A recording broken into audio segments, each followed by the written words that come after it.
Espíritus hermosos, Thank you all for coming. muchas gracias a todos por venir. Muchas gracias. Bueno, qué maravilla. Como ustedes ya lo saben, la mitad de la entrevista la hacemos y luego ustedes tienen preguntas. Entonces, apenas sea la sección de las preguntas para que ahí ponen la mano para que podamos responderles. Okay, so first of all, we are so excited to have you here. It is amazing and it's also very scary because you know how to be a villain. Is this something that at one point in your life you said, okay, I'm gonna be a villain again, you know? I'm a villain in my life. I am a bad guy. Me dijo que si en algún momento de su vida dijo, ay, o sea, soy un villano siempre. Él dice, soy un villano en la vida real, soy un mal tipo. I watched movies when I was a young boy, and one of the movies I saw was a movie called Public Enemy with James Cagney. And I realized from sitting in the theater that the audience responded to this very strong, forceful personality who controlled the chaos. And I realized I wanted to do that too. Que cuando él estaba joven, él iba a ver películas y se vio la película Enemigo Público con James Cagney y se dio cuenta que el poder, la actitud poderosa de este personaje maligno hacía que toda la atención se fuera hacia él y él quería entonces lograr lo mismo. It takes a strong personality to direct your own life. We live in a world where we're told what to do by advertising and other things. And a person who takes their own power from within sees the road for their life. Que se necesita como mucha fuerza para uno dirigirse la vida propia, porque estamos siempre recibiendo como maneras de vivir la vida a través de la publicidad y otros medios. Y realmente se necesita una fuerza interior bastante grande para uno elegir dirigir su propia vida. A strong personality in acting portrays what you call a villain, but is also someone who has the courage to stand up and meet their life head on. Que una personalidad grande, fuerte, es lo que ustedes ven como el malévolo de la serie, ¿cierto? El villano, pero también es lo que necesita una persona real para encarar su propia vida y sus decisiones. So I love playing the villain. Así que le encanta ser el villano. Okay, so I'm going to ask you one question per each series that I love where you participated, and then we're going to throw it over to the fans. Perfecto. Okay, so first series I'm going to talk about is Breaking Bad and Better Call Saul. It's so amazing to see you there. It's I feel that people loved the villain of Gus Fring because he was so put together, so calm, and even as a manager, he was like a very good manager of a restaurant. But what I thought after watching the whole series is that in the end there's like a love story really, which Gus Fring is just being vengeful, like taking his revenge, and he takes his time doing it. So there's a lot of power, like human, real emotion behind that calculating villain. Can you tell us a little bit about what you think about Gus Fring and how you played him and how all of these different layers come into play? I think for me, Gus Fring became a very complicated character because he was well thought out. And yes, he had revenge on his mind for something that was done to him, and a gift and a dream that was taken away from him. He also had a vision for how the business could run, and he knew that he could do it better. He also had a moral compass, believe it or not, within his own life. And so he was very comported, very calm, very relaxed, but very diligent about the way he led his life. So I was inspired by something that Vince Gilligan wrote in a stage direction called Hiding in Plain Sight. He was someone that appeared to be one human being, but was actually a compilation of many human beings.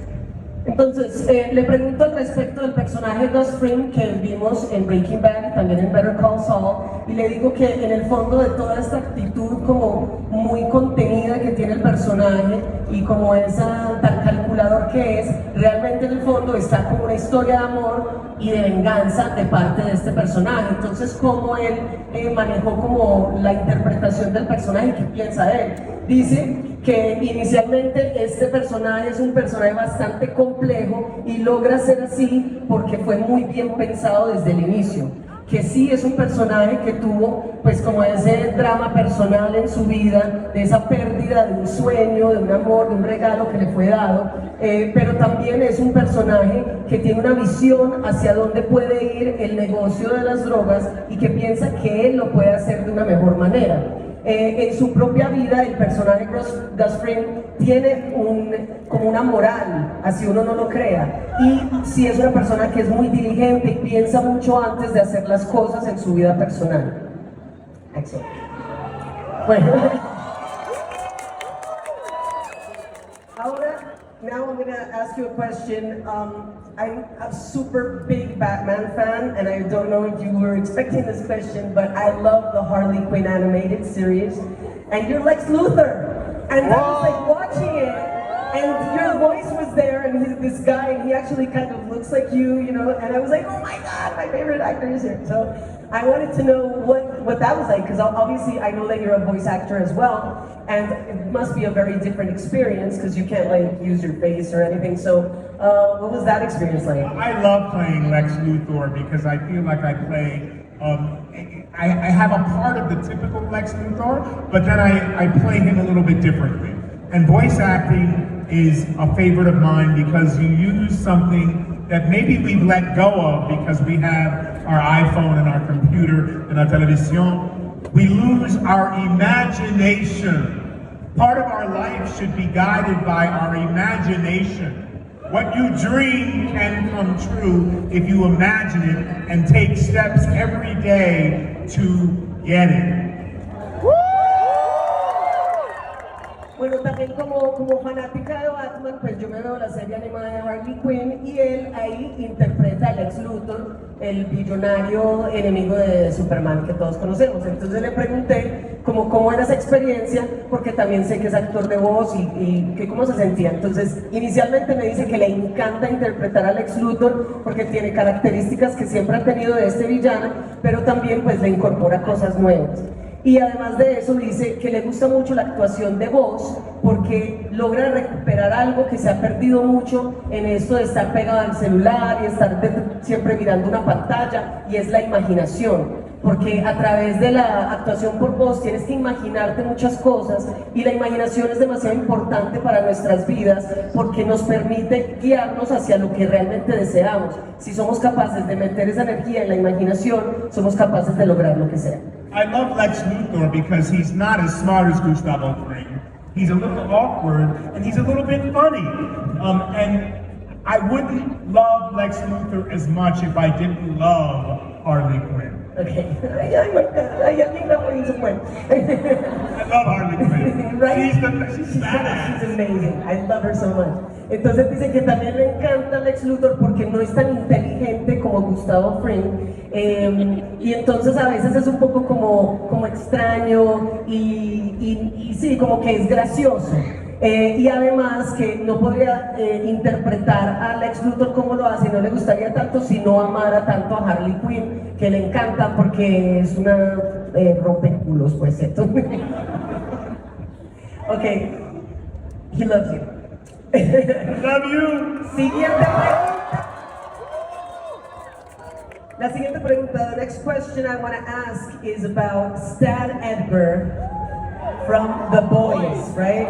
Stan Edgar, director of International, well, now disgraced, right? My question about this series is a two-part question.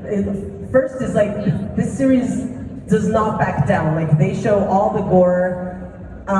You're not in many scenes that show all the gore, but what do you think about that? How do you feel about that? Do you like it? Like the effects? Because they are amazing. Like the guy came out of a penis, it was amazing. And second part of the question is, In the case of Stan Edgar, do you think that's the last we will see of him? I love The Boys because it is an imaginative series. It's a series that takes a lot of chances and gets away with it. The writer of that series, Eric Kripke, I've worked with before on Revolution. So when he happened to run into me at a studio in Toronto and asked me if I would do this, I said yes. It's funny, the episode you speak of, that first episode in the third season, I was sitting and watching that, and Stan Edgar was on hiatus, and I was watching it with one of my daughters, and she took a break for a minute because she had to go to the bathroom. She came back out of the bathroom, and I was texting on my phone, and she said, "What are you doing?" I said, "I'm texting Eric Kripke, the showrunner and writer and creator of the show." She said, "What are you saying?" I'm saying, "I want back in." Excellent. Ok, le pregunté al respecto de The Boys, que como saben es, miren, una serie sobre superhéroes, pero que es bastante gráfica y toma mucho riesgo. Le pregunté justamente por un lado al respecto de los efectos especiales y vainas que hacen, porque en un capítulo sale un man como y otro man, es una cosa impresionante. Y por otro lado le pregunté que si cree que vamos a volver a ver a Stan Edgar. Entonces dice, por un lado, que le encanta esa serie porque es muy imaginativa, porque se arriesga a hacer cosas y se sale con la suya. Él ya había trabajado con el creador de la serie, Eric Kripke, habían hecho algo llamado Revolution y se encontraron en una sala, pues en unos estudios, y él le ofreció pues un rol en The Boys y él le dijo de una, inmediatamente. Y luego cuando estaba justamente viendo la serie, sucedió esta imagen que les digo que es como el primer episodio de la tercera temporada, y él estaba viendo con su hija. Y su hija se paró a ir al baño, y cuando volvió su hija, él estaba texteando, y le dijo, ¿con quién estás hablando? Y dijo, estoy hablando con Eric Kripke, que es el que maneja la serie, ¿cierto? En ese momento su personaje no estaba pues en la serie, y le dijo, quiero regresar a la serie cuando vio ese episodio.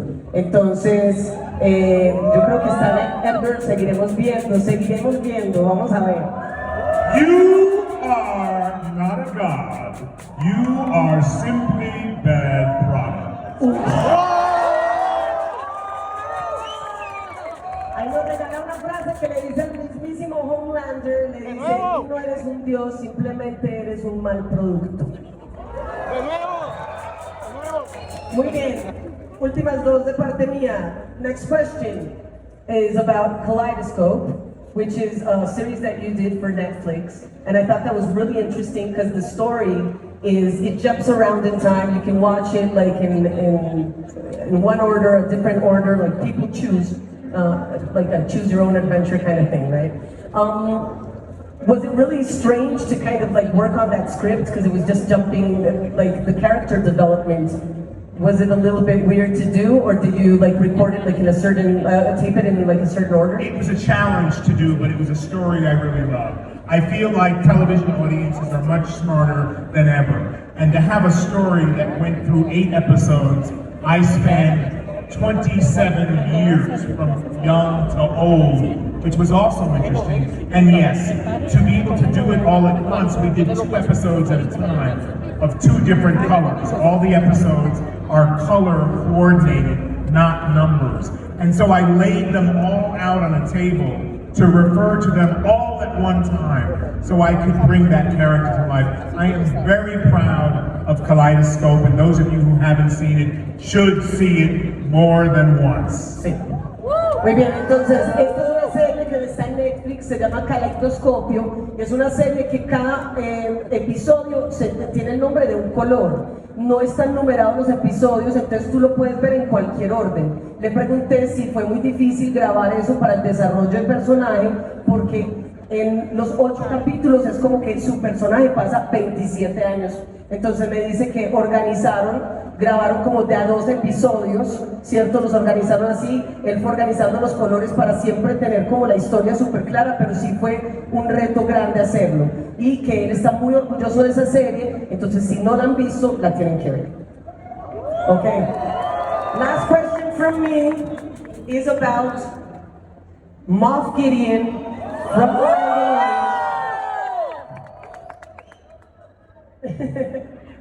Basically, my question regarding Moff Gideon is, if all the prior series that I just mentioned are not like enough, like this cements you like in pop culture in a way that, and it keeps growing because you're also going to be Baxter Stockman on Teenage Mutant Ninja Turtles, so that's amazing as well.